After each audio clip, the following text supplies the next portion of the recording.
A paz de Cristo para todos. Você acredita que Deus tem um chamado especial para cada um de nós? Em Gálatas capítulo 1, versículo 15 e 16, o apóstolo Paulo, falando dele mesmo, diz: Mas quando aprove a Deus, que desde o ventre da minha mãe me separou e me chamou pela sua graça, revelar seu Filho em mim, para que pregasse entre os gentios. E em Atos capítulo 9, lá temos o relato da conversão de Paulo. Lá temos a prova. Sim, Deus nos chama, Ele nos chamou. João, capítulo 1, versículo 11 e 12. Veio para os seus, e os seus não o receberam, mas a todos quantos o receberam, deu-lhes o poder de serem feitos filhos de Deus, aos que creem em seu nome.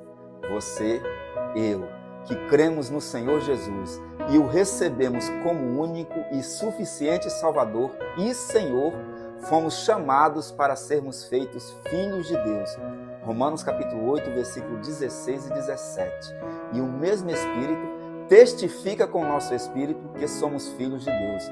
E se nós somos filhos, somos logo herdeiros também, herdeiros de Deus e co-herdeiros com Cristo, se é certo que com Ele padecemos, para que também com Ele sejamos glorificados. E eu gosto da última parte, se é certo que com Ele padecemos, para que também com Ele sejamos glorificados. Ou seja, se sofrermos as mazelas dessa vida e não negarmos a nossa fé, no ato da nossa redenção, teremos o nosso corpo glorificado e não seremos mais servos, e sim filhos, herdeiros de Deus e co-herdeiros com Cristo. Cristo é o primogênito entre muitos irmãos. Você e eu, que andamos na presença de Deus, somos irmãos em Cristo. E se ainda não nos conhecemos aqui na terra, lá no céu, com certeza nos conheceremos. Essa é a maior expressão do amor de Deus por nós. Deus reservou para mim e para você um futuro glorioso na eternidade. Mas enquanto aqui na terra, Ele nos chamou. Ele chamou a igreja, exemplo para socorrer o aflito, para trazer esperança por meio da sua palavra. Mas há alguns que Ele chama para algo específico. Ele prepara, Ele capacita. Acompanhe comigo um pouco do capítulo 9 de Atos dos Apóstolos. Capítulo 9 de Atos, versículo 1, Saulo, que mais para frente será conhecido como o grande apóstolo Paulo, respira ódio contra aqueles que professam uma fé que por enquanto é chamada de o caminho. Pouco mais para frente, no capítulo 11, versículo 26, temos o relato que, pela primeira vez, eles foram chamados de cristãos. Ou seja, constataram que eles eram parecidos com quem? Com Cristo. Aleluias. Amados, se andarmos segundo a palavra dele, nos tornamos parecidos com ele. Voltando ao capítulo 9, a perseguição de Saulo contra os cristãos era tão ferrenha que ele pede carta aos seus superiores para ir de cidade em cidade para perseguir e prender aqueles que professavam a sua fé no nosso Senhor Jesus Cristo. Os irmãos se lembram, no capítulo 7, ele consente que Estevão seja apedrejado até a morte. Ainda no capítulo 9, o texto nos descreve o momento mais importante da vida de Saulo. Dizem que há duas datas mais importantes nas nossas vidas. A primeira, quando nós nascemos, os nossos pais comemoram. A segunda, nós comemoramos também, mas a maior comemoração acontece no céu. A Bíblia diz que a festa no céu quando um único pecador se arrepende e se rende ao senhorio de Cristo.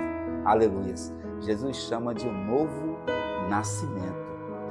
A caminho de Damasco, próximo do seu destino, veio sobre ele um grande esplendor de luz. O texto nos diz que ele cai em terra e ouve uma voz: Saulo, Saulo, por que me persegues? Irmãos, quando eu meditava aqui, veio em minha mente a passagem de quando Jesus é preso no jardim do Getsêmani. Os evangelhos nos relatam uma multidão com varas, chicotes e os soldados romanos com espada. Junto com esta multidão está Judas, que tem a missão de identificar a Jesus, mas especialmente João, no capítulo 18, versículo 4 a 6, nos faz um relato surpreendente. Jesus se antecipa e faz a seguinte pergunta: a quem buscais? E eles respondem, a Jesus, o Nazareno. E Jesus disse, eu sou. O versículo 6 nos informa que eles, ao ouvir Jesus dizer, eu sou, recuam e caem por terra. Aleluia. Os irmãos se lembram quando Moisés no deserto recebe de Deus o chamado para ir ao Egito libertar o seu povo da escravidão? Atente para o relato. Êxodo capítulo 3, versículo 13 a 14. Quando eu estiver diante dos filhos de Israel e eu lhes disser, o Deus de vosso pai me enviou a vós, e eles me perguntarem qual é o seu nome, o que eu lhes direi? E Deus disse, eu sou o que sou. Diga-lhes, o eu sou me enviou a vós. Quanto mais entendemos a profundidade das revelações de Deus para as nossas vidas, mais recebemos a percepção espiritual de quão grande é esse nosso Deus. Aleluia. Eu quero compartilhar com vocês de 3 passagens das Escrituras que vão nos mostrar quão grandioso é esse Deus para conosco. A primeira está em Romanos, no capítulo 11, versículo 33, que diz, ó profundidade das riquezas, tanto da sabedoria como da ciência de Deus, quão insondáveis são os teus juízos e quão inescrutáveis os teus caminhos. A segunda está na carta aos Efésios, no capítulo 3, do versículo 14 ao 19. Olha, aqui está a oração de Paulo. Esta oração foi feita há mais de 2000 anos atrás e ainda hoje ela está intercedendo por mim e por você. E ela está promovendo nas nossas vidas vitória, está nos dando, forças, está colocando em nós um poder espiritual. Olha a profundidade desta oração. O apóstolo Paulo diz, por causa disto me ponho de joelhos perante o Pai do nosso Senhor Jesus Cristo, do qual toda a família nos céus e na terra toma nome, para que, segundo as riquezas da sua glória, vos conceda que sejais corroborados com poder pelo seu Espírito no homem interior, para que Cristo habite pela fé nos vossos corações, a fim de, estando arraigados e fundados em amor, podedes perfeitamente compreender com todos os santos qual seja a largura e o comprimento e a altura e a profundidade, e conhecer o amor de Cristo, que excede todo entendimento humano, para que sejais cheios de toda a plenitude de Deus. Aleluias. E a última está em Romanos, no capítulo 8, do versículo 35 ao 39. Quem nos separará do amor de Cristo? A tribulação ou a angústia, ou a perseguição, ou a fome, ou a nudez, ou o perigo, ou a espada? Como está escrito, por amor de ti somos entregues à morte todos os dias, fomos reputados como ovelhas para o matador. Essa parte eu gosto. Mas em todas estas coisas somos mais do que vencedores, por aquele que nos amou, porque estou certo de que nem a morte, nem a vida, nem os anjos, nem os principados, nem as potestades, nem o presente, nem o porvir, nem a altura, nem a profundidade, e nenhuma outra criatura há que poderá nos separar do amor de Deus que está em Cristo Jesus, nosso Senhor. Aleluias. Profundidade de Deus para as nossas vidas. Meus irmãos, eu quero que pense comigo por alto. Quantas pessoas estavam ali no jardim do Getsêmani? Estavam ali os discípulos, estavam ali os religiosos, estavam ali pessoas que hoje chamaríamos de vândalos criminosos, pois tinham varapaus e chicotes, e estavam ali também os soldados romanos, que tinham a missão de prender a Jesus. Mas, olha que profundo, no momento em que eles ouviram Jesus dizer, eu sou, tiveram as suas estruturas abaladas e não conseguiram ficar de pé. Por quê?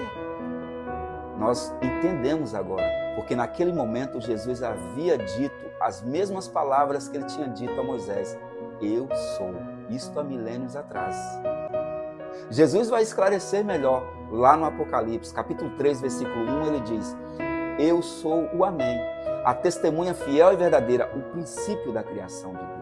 No capítulo 1, versículo 8, ele diz, eu sou o Alfa e o Ômega, o princípio e o fim, diz o Senhor, que é, que era e que há de vir, o Todo-Poderoso. Aleluia. Quem poderá ficar de pé diante do Todo-Poderoso?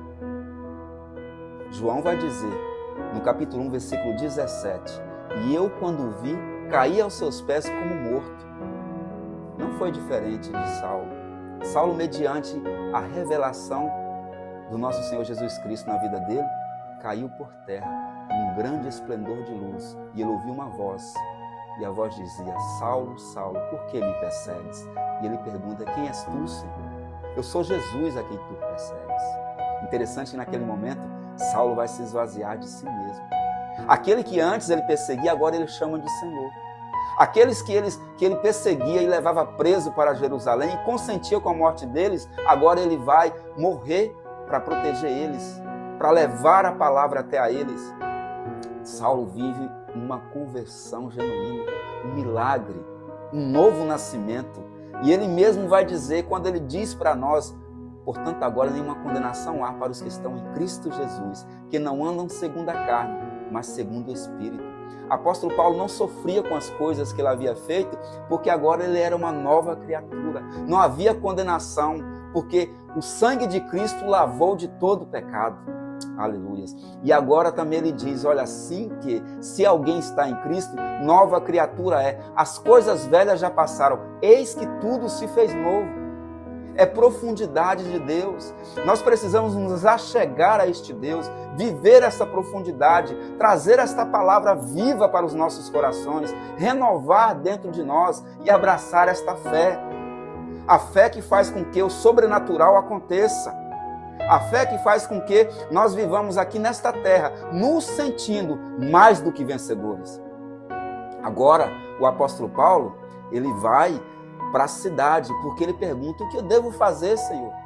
E ele vai dizer: vai até a cidade e lá te será dito o que has de fazer. O Espírito Santo vai até Ananias e diz: eu quero que tu vás aonde está o Saulo de Tarso.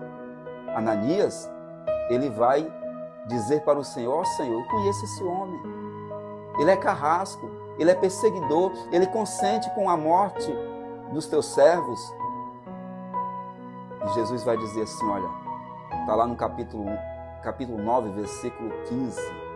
Disse, porém, o Senhor: vai, porque este é para mim um vaso escolhido de berço, para levar o meu nome diante dos gentios e dos reis e dos filhos de Israel. Aleluia. Deus tem um chamado na tua vida. O Eu Sou me enviou a vós.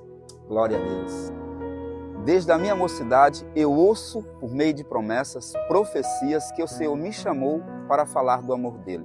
Quantas vezes ouvi que o Senhor tem um propósito comigo com multidões. Hoje entendo melhor e creio que Deus usa pessoas pequenas, igual a mim, igual a você, para fazer coisas grandes. Fica comigo e eu irei falar das maravilhas que Deus tem operado para conosco.